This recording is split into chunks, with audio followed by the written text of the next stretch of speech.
Bienvenidos al episodio número 31 de esto que es Hablemos de cómics.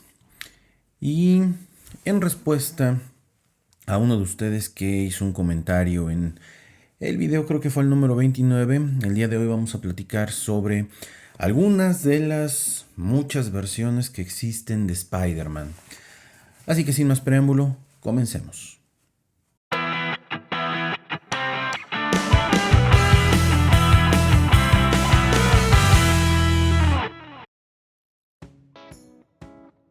Creo que uno de los temas más difíciles de platicar es precisamente Spider-Man. Es una historia tan extensa y con estas variantes del mismo personaje que la verdad es muy difícil de seguir.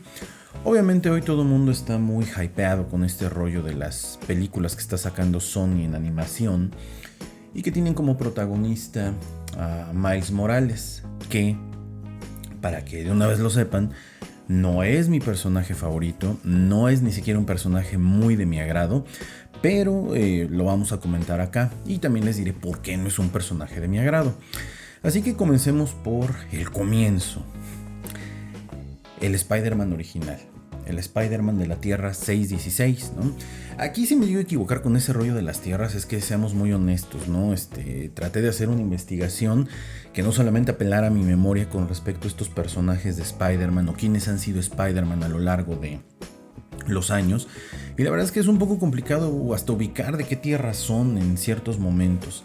Entonces vamos a hablar de los que más conozco, de los que más información llegué a encontrar, y pues iré leyendo alguna parte de mis notas porque sí es un tema bastante extenso. Entonces el primero y el más famoso pues es Peter Parker, la versión del universo 616, que para quienes no conozcan la historia de origen de este personaje, los invito a que se den una vuelta por el canal de Villains TV. Ahí tengo el origen de Spider-Man, en donde, spoiler alert, en ese cómic nunca de los nunca se maneja esa frase, ¿no? ¿O sí? ¿Se maneja? No me acuerdo. La de que con un gran poder viene una gran responsabilidad. Ahora no me acuerdo, tendríamos que revisarlo. Digo, tampoco mi memoria ya da para tanto. Pero bueno, es este personaje que comienza sus aventuras como Spider-Man como un adolescente, porque básicamente está en el high school, y a lo largo de los años de la Tierra real donde nosotros vivimos, pues él se ha quedado como un poco estancado, ¿no? Si nosotros hiciéramos un aproximado de la edad de Peter Parker, pues Peter Parker a lo mucho tendrá 26, 27 años aproximadamente, ¿no? Recordemos que en la línea temporal de los cómics, estos personajes están hechos, están creados y son reinventados año tras año para que la temporalidad parezca ser algo que no les está afectando a ellos. A Peter Parker de este universo le hemos visto de todo, le hemos visto tener amor con Gwen Stacy, que muere. Le hemos visto tener pérdidas, obviamente la del tío Ben, la de Gwen Stacy, la del papá de Gwen Stacy. Recientemente, para los que sigan la serie de Spider-Man, murió en su cómic Kamala Khan, que es el personaje de Miss Marvel.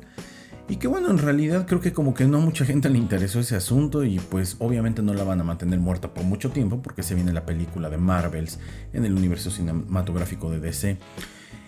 Por otro lado, hemos visto también con este personaje diferentes muertes, ¿no? Una muerte, ¿no? Vamos a llamarla así, que yo recuerdo en esta historia de Kraven's Last Hunt de la década de los 80, escrita por Tom DeFalco, si mal no recuerdo, y posteriormente vimos también otra muerte de él en el evento de The Other, escrito por Michael Straczynski, que también, si quieren saber un poco de qué va esa historia, o el run de Straczynski, o una parte del run, porque en realidad no lo empecé donde comienza el run de Straczynski, que es básicamente quien nos da pie para toda esta idea del multiverso arácnido.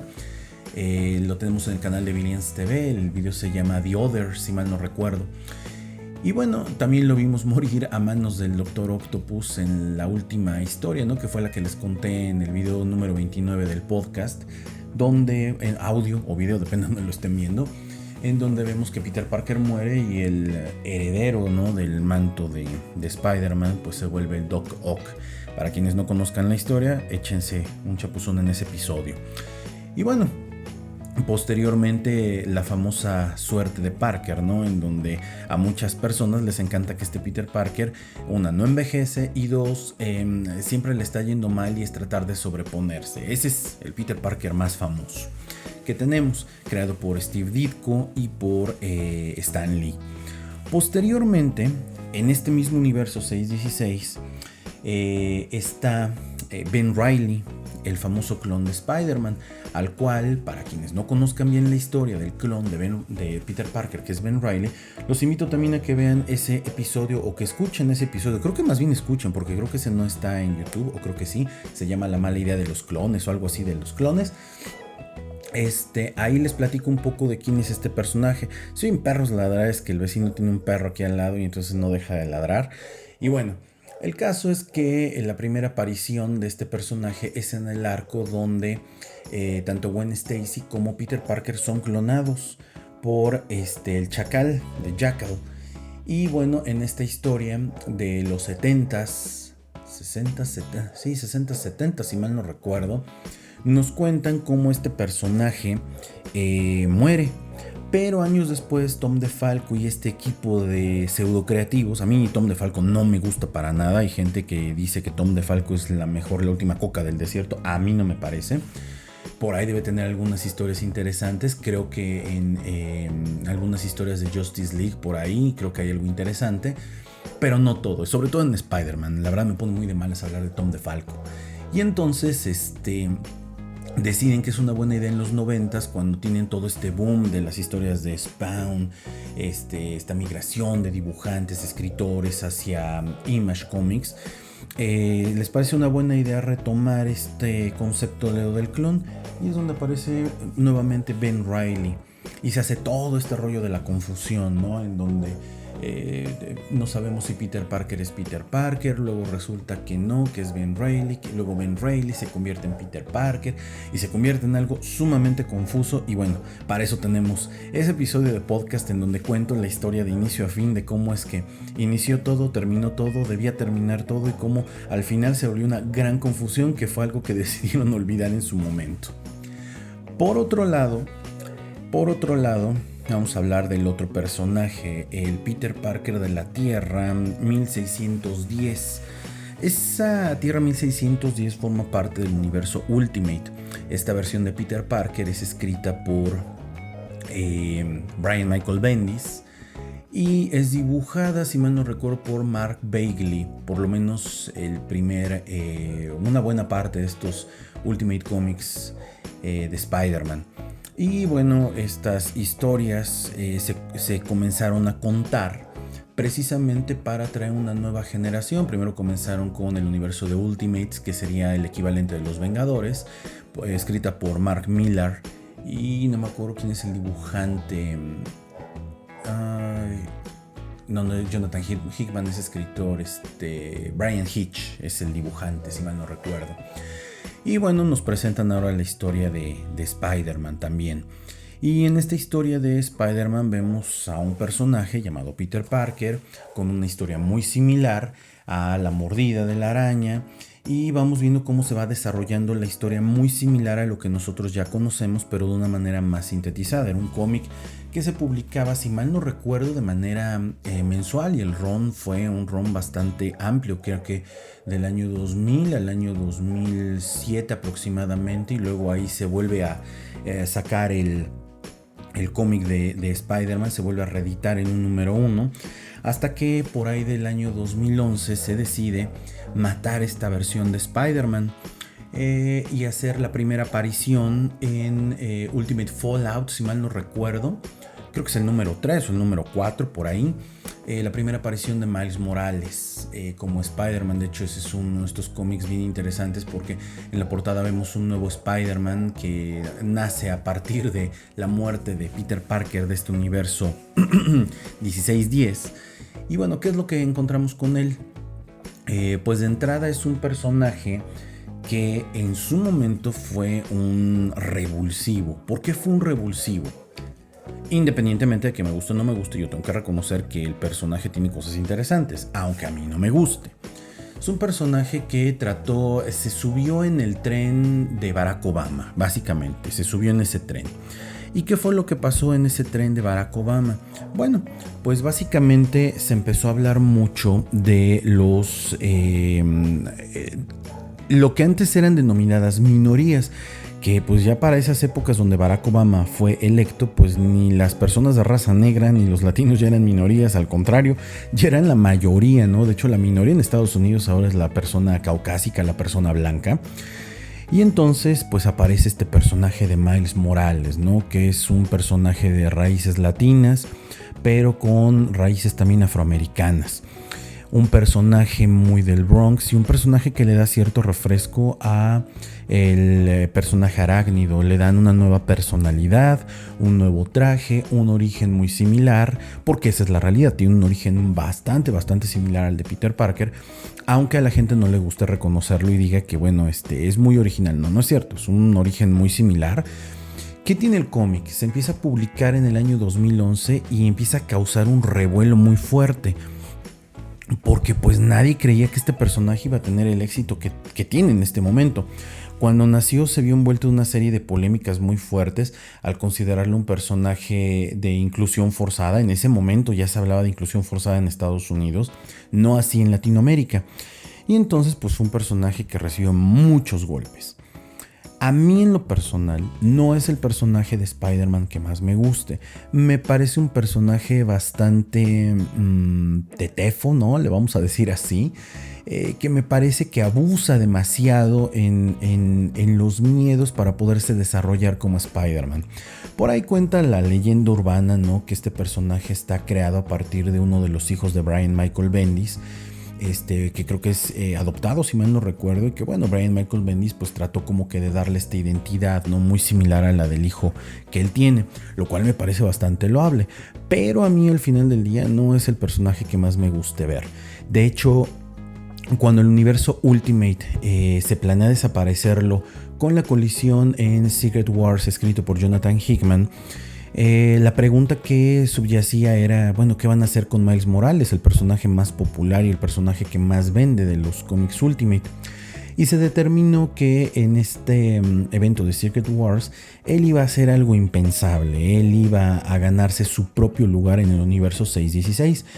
Y al término de este evento de Secret Wars, el hombre molécula, Molecule Man, uno de los grandes villanos de los Cuatro Fantásticos y que tiene un rol preponderante en Secret Wars, determina que lo va a salvar. ¿Por qué? Porque el día en que Miles Morales entró a donde él estaba manteniendo las moléculas de este mundo creado por el Doctor Doom en orden, le dijo que tenía hambre y Miles Morales por alguna razón llevaba una hamburguesa en la bolsa y se la dio. Es una historia bastante chistosa, creo que es de los momentos más interesantes que yo he visto con el personaje.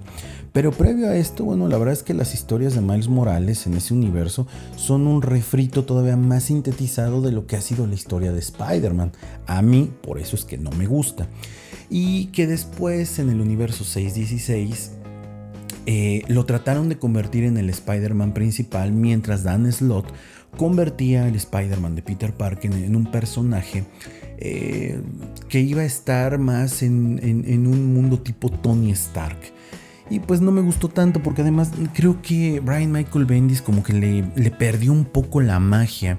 A pesar de que el primer volumen, ¿no? de Spider-Man, así se llama el cómic, Spider-Man, así se llama, pues fue un cómic de no tantas ventas. También le falló muchísimo el trabajo de la historia. Un dato a destacar es que Sara Pichelli, a mí me parece una gran artista, una gran dibujante, se dedicó por mucho tiempo al trabajo de dibujar a Miles Morales. Entonces es algo de las cosas rescatables. Creo que hoy se puso de moda, pero creo que la versión de la primera película es infinitamente superior a las versiones del cómic de Miles Morales. Si realmente Miles Morales fuera un personaje muy de punch, sus cómics se venderían muchísimo más. Eso es algo que yo tengo claro. Creo que en la película hacen un muy buen trabajo de adaptación con él. A mí la película, la 2, no me gustó tanto. La 1 sí me gustó. La 2 se me hace como que una película más centrada en este tema de ¿cómo se llama? De Gwen, ¿no? Yo digo, le hubieran puesto la película de Gwen Stacy, de Spider-Gwen, que ahora también tiene un nombre diferente, Spider-Ghost, que creo que también eso está interesante, ¿no? Como cambio en el personaje. Y bueno, otro de los personajes que también aparece en la lista esta de personajes de la Tierra 616 es Cindy Moon. La comenté en el video antepasado, en el 29, donde hablé del Ron de Dan Slott, que ya me acuerdo cómo se llama Cindy Moon y es Silk. Durante el evento de Jason Aaron de Original Sin, el cómic de Spider-Man en ese momento nos cuenta un retcon donde la misma araña que lo mordió a él en la mano no murió ahí, sino que mordió en la pierna a este personaje llamado Cindy Moon, Silk, y que años después estuvo guardada en una bóveda por el peligro que representaba que Morlun y la familia de Morlun la encontrara. Entonces es un personaje muy interesante, les decía yo, tiene una química sexual muy muy fuerte con el Peter Parker de la Tierra 616, pero creo que les dio un poco de miedo, ¿no? Experimentar, a pesar de que Dan Slott la crea.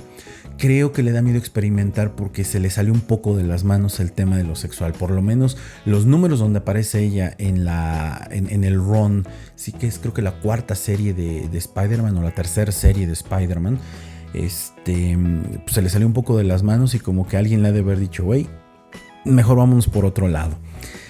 Otro personaje relacionado con el tema de Spider-Man es, sí y no, es Jessica Drew, que es Spider-Woman también de la Tierra 616. Pero yo creo que ella merece un capítulo aparte, porque en realidad ella y sus poderes tienen más que ver con la historia de Hydra, la historia de S.H.I.E.L.D., la historia de Nick Fury. Pero bueno, también ella se contabiliza dentro de esto. Tiene una diferencia muy grande en poderes con Spider-Man. Entonces yo creo que de ella platicaremos después. Otro personaje de Spider-Man de la Tierra 616 es el personaje de Kane, el famoso o la famosa Scarlet Spider. Aquí es donde se comienza a tornar todo muy confuso, ¿sale? Porque Kane precisamente es otro de los clones creados por el Chacal. De hecho, en algún momento Kane pareciera ser el verdadero Peter Parker, ¿no? En esta historia pero tan confusa. Es un clon fallido, es un clon con muchos defectos, pero que en el evento escrito por Dan Slott de Spider Island, debe ser como del 2000, entre 2010 y 2011 más o menos, comienza en el número 666. Reaparece este personaje de Kane. ¿Cómo reaparece? Reaparece para ayudar a Spider-Man después de que en la saga del clon de los 90 se convirtió en un villano que trataba de matar a Ben Reilly, que ahora era Spider-Man. Reaparece aquí y se vuelve un aliado de Peter Parker para detener al Chacal y todo este tema de las personas que tenían habilidades del Hombre Araña. ¿Y qué es lo que pasa? Al término de esta historia, deciden darle la oportunidad de tener su propio cómic. Ahorita les digo, eso no lo tengo aquí a la mano, pero ahorita lo busco rapidísimo. Este cómic lo que hizo fue que mandó a Kane a la ciudad de Houston. Lo mandó precisamente para allá. Y en este cómic, que es una serie de por lo menos 24 o 25 números, Kane se vuelve en el Spider-Man de esa ciudad. Le dan un traje diferente, es un traje totalmente rojo con vivos en negro de una araña, y tiene los ojos, los lentes estos tradicionales de Spider-Man, en lugar de ser blancos en rojo. Tiene un traje bastante padre y empieza a tener sus propias aventuras ahí. Es un cómic que en la actualidad es un poco difícil de conseguir, ya que tuvo un tiraje muy bajo. Nadie esperaba nada del cómic en realidad. No encuentro dónde está el escritor, pero como dato, el escritor de esta versión de este cómic del 2011 es el mismo adaptador de por lo menos, ¿qué les gusta?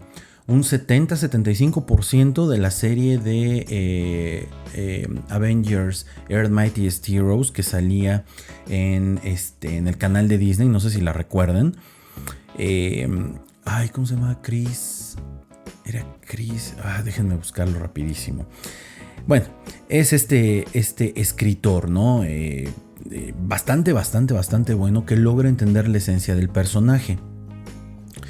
Y entonces nos entrega una historia bastante buena y con giros argumentales buenos, ¿no? Es una historia de mucha acción, además es un Spider-Man bastante violento, ¿no? Para los que les gusten estas versiones diferentes. La serie es del 2012, ya les digo quién es el escritor, Christopher Yost, y el dibujante es Ryan Stegman. Ryan Stegman también tiene un arte maravilloso, a mí en el personal me gusta muchísimo, pero bueno, esta es una historia bastante buena.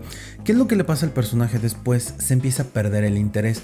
Hay una parte de esta serie que se cruza con Superior Spider-Man. Ahorita les digo exactamente en qué número se cruza. Y cuando se hace este cruce precisamente, Kane es un personaje que tenía ahí una relación bastante mala con el Doctor Octopus. De hecho, Octopus lo odia porque en algún momento Kane lo mató. Sí, eso pasó en la historia de los clones. En el número 20 se da un crossover entre ¿cómo se llama? Superior Spider-Man y Scarlet Spider. Pues bueno, también hay un tipo de historia con este personaje Kraven the Hunter, que es la parte con la que cierra la serie. Trataron de hacer una vez más esta historia de los 80 que les dije hace un rato, donde también parecía que moría Spider-Man. Se me fue el nombre. Kraven's Last Hunt, algo muy parecido acá, pero creo que pues es un cierre bastante débil, pero es un personaje muy interesante el de Kane. Entonces es otro Spider-Man dentro del universo 616. Vamos a ver qué otro personaje hay por acá. A ver.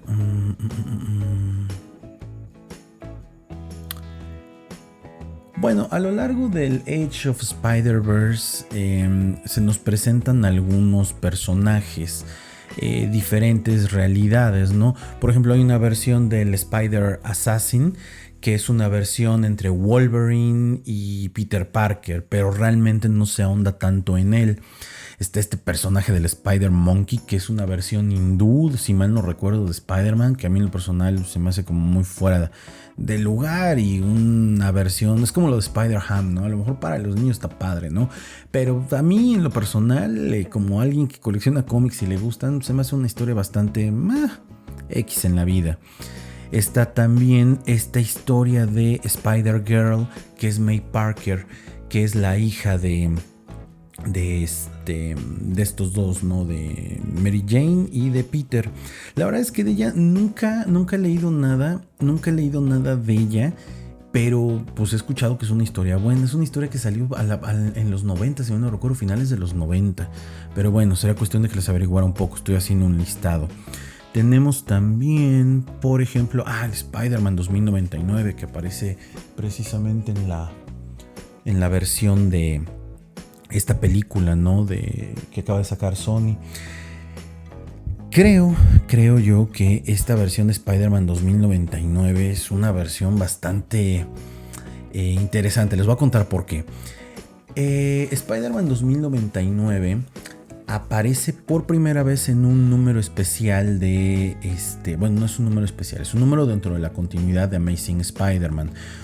Cuando Spider-Man cumplió 30 años, se sacaron una serie de portadas especiales para el cómic de Spider-Man, Amazing Spider-Man, Web of Spider-Man, y no me acuerdo cuál era el cuarto. Son entre los números 300 y 400. Ahorita les digo exactamente en cuáles está. Y en el cómic de Amazing Spider-Man, ahorita les digo, nada más busco aquí en mi base de datos. Aparece por primera vez en 375, 325, denme unos segunditos, estoy aquí buscándole. El 365, ¿sale? El número 365 de la primera serie de Amazing Spider-Man. Es una historia que tiene varios escritores. Entre ellos está Peter David, si mal no recuerdo, que es el creador de este concepto de Spider-Man 2099. Esto pasó en la década de los 90, así concretamente 1992.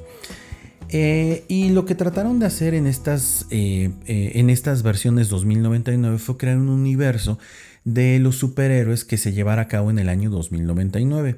Hay una serie de los X-Men 2099, está Spider-Man 2099, está Punisher 2099 y está Doctor Doom 2099, que en realidad es el Doctor Doom que nosotros conocimos en la década de los 90, pero que por alguna extraña razón acabó en ese futuro. Y pues bueno, ahí tiene que vivir. En este número nos presentan por primera vez un crossover con este Spider-Man, que es muy diferente y no tiene nada que ver con el Spider-Man de Peter Parker. Él se llama Miguel O'Hara. Y la verdad es que es una historia muy de los 90s, tratando de hacer competencia nuevamente a este tema de Image Comics. Un Spider-Man más oscuro, vamos a llamarlo así, donde se toca el tema de las drogas, tema de las adicciones, un futuro totalmente distópico en donde Alchemax, una compañía, en esta idea no muy de escritores noventeros, ¿no? Que las grandes compañías están echando a perder el mundo, el capitalismo, el fascismo que provocaban, ¿no? Y que bueno, Miguel O'Hara trabajaba para ellos y por un tema de drogadicción y de cura, pues él acabó adquiriendo poderes de araña, ¿no? Entonces, bueno, es un personaje interesante, pero en realidad les voy a decir una cosa. Quienes tuvimos la oportunidad de leer Spider-Man 2099, no son historias tan atrapantes como de repente nos los quisieron hacer ver. O sea, tenía un diseño de personaje bastante padre, una historia que se salió un poquito del contexto, ¿no? Del Peter Parker, un Spider-Man más agresivo, más salvaje. Pero pues nunca acabaron de encajar, a pesar de que no te vayas con la idea de que porque hay muchos números, sí, vendidos, ¿no? O porque se sacó una numeralia de casi 100 o un poquito más. O sea, uno dice, no manches, se vendía súper bien. No necesariamente, más bien era un capricho editorial. Peter David tiene trabajos como Future Imperfect, en donde aparece por primera vez la versión de maestro de Hulk, la versión más sanguinaria, ¿no? De este personaje. Y pues bueno, a él le gustan estas historias distópicas. Pero bueno, este es otro personaje, el famoso Miguel O'Hara. Posteriormente tenemos a Spider-Gwen, que no tengo exactamente el dato de qué tierra sea. Aparece por primera vez en Edge of Spider-Verse. Ahorita les digo qué número exactamente. Y bueno, Edge of... Estoy buscando aquí en mi base de datos. Aparece por primera vez y bueno, es una historia en donde su mejor amigo Peter Parker muere y básicamente ella se convierte en el Spider-Man de ese universo.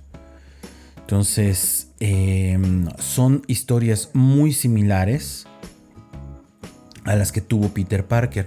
De hecho, la primera serie de Spider-Gwen es una serie limitada de 5 o 6 números, si mal no recuerdo, en donde pues podemos ver su origen, podemos ver la relación que tiene con el lagarto, podemos ver algunos de los personajes más relevantes. Creo que el arte de Robbie Rodríguez, que es el dibujante, está muy muy bueno, y creo que Jason Latour, creo que es de los mejores trabajos que tiene. El número 2 de la serie limitada de Edge of Spider-Verse es la primera aparición de Gwen Stacy, ¿no? Como Spider-Gwen. Pero es difícil de conseguir porque nadie esperaba que el personaje tuviera tanta aceptación. Entonces, hoy en día es una serie un número muy difícil de conseguir. Aún en reprints, esta serie se llegó a reimprimir, ahora verán, A, B, C, D, E, F. Tuvo una 6ª reimpresión, 5 o 6 reimpresiones más o menos las que tuvo, y una serie de portadas variantes muy interesantes. Y luego la serie que ella protagonizó, la primera parte, pues también es una serie de origen muy, muy buena, bastante buena, se la recomendaría yo bastante. Luego Jason Latour la trata de convertir en una serie un poco más alargada, y creo que ahí es donde se ve forzado a hacerla coexistir con otros personajes del universo de Spider-Man como para aprovechar el punchline que ella traía y que los demás se vayan metiendo. La verdad es que creo que eso no funcionó y creo que también el personaje de Spider-Man le han sacado más provecho en las caricaturas para niños, en los juguetes de Lego, que realmente en lo que se ha hecho con este personaje en los cómics. Vamos a ver, ponemos otros dos. Vamos a ver otros dos. Bueno, está la versión de... espérenme, la versión de Old Man Logan. Hay una versión de una mujer, Spider-Man, en Old Man Logan, que si mal no recuerdo debe ser la hija de Hawkeye. La hija de Hawkeye o algo tiene que ver con Hawkeye. No me acordaba yo de eso, ahorita me acabo de acordar. Déjenme ver si la tengo por acá en algún momento. Alguna información de ella, pero creo que no se las debo, la dejaremos para otro momento. Pero ella también aparece en la serie de Old Man Logan. Tenemos también, vamos a ver, ¿qué otra versión de Spider-Man podríamos hablar? La verdad ni siquiera he visto cómo voy de tiempo. Déjenme ver. 30 minutos. No. Yo creo que lo vamos a dejar para otra ocasión, para otro audio, otro video sobre algunos de los personajes algunos personajes de Spider-Man de otras realidades. Entonces, aquí no vamos a hablar de los personajes de las películas porque no tiene nada que ver con el mundo del cómic y ya saben que no me gusta mucho mezclar eso. Si quieren escuchar un poco sobre mi opinión de las películas de Spider-Man, la trilogía de Sam Raimi, las dos películas de Amazing Spider-Man y lo que opino de Tom Holland, dense una vuelta por mi otro canal, mi otro podcast, Hablemos de Cine. Ahí podrán encontrar esas explicaciones que yo doy y verán para mí cuál es la mejor saga de películas de Spider-Man. Ojalá y se den una vuelta. Les agradezco mucho, yo fui Warner y nos estamos escuchando en otro episodio de esto que es Hablemos de Cómics. Nos vemos, chao.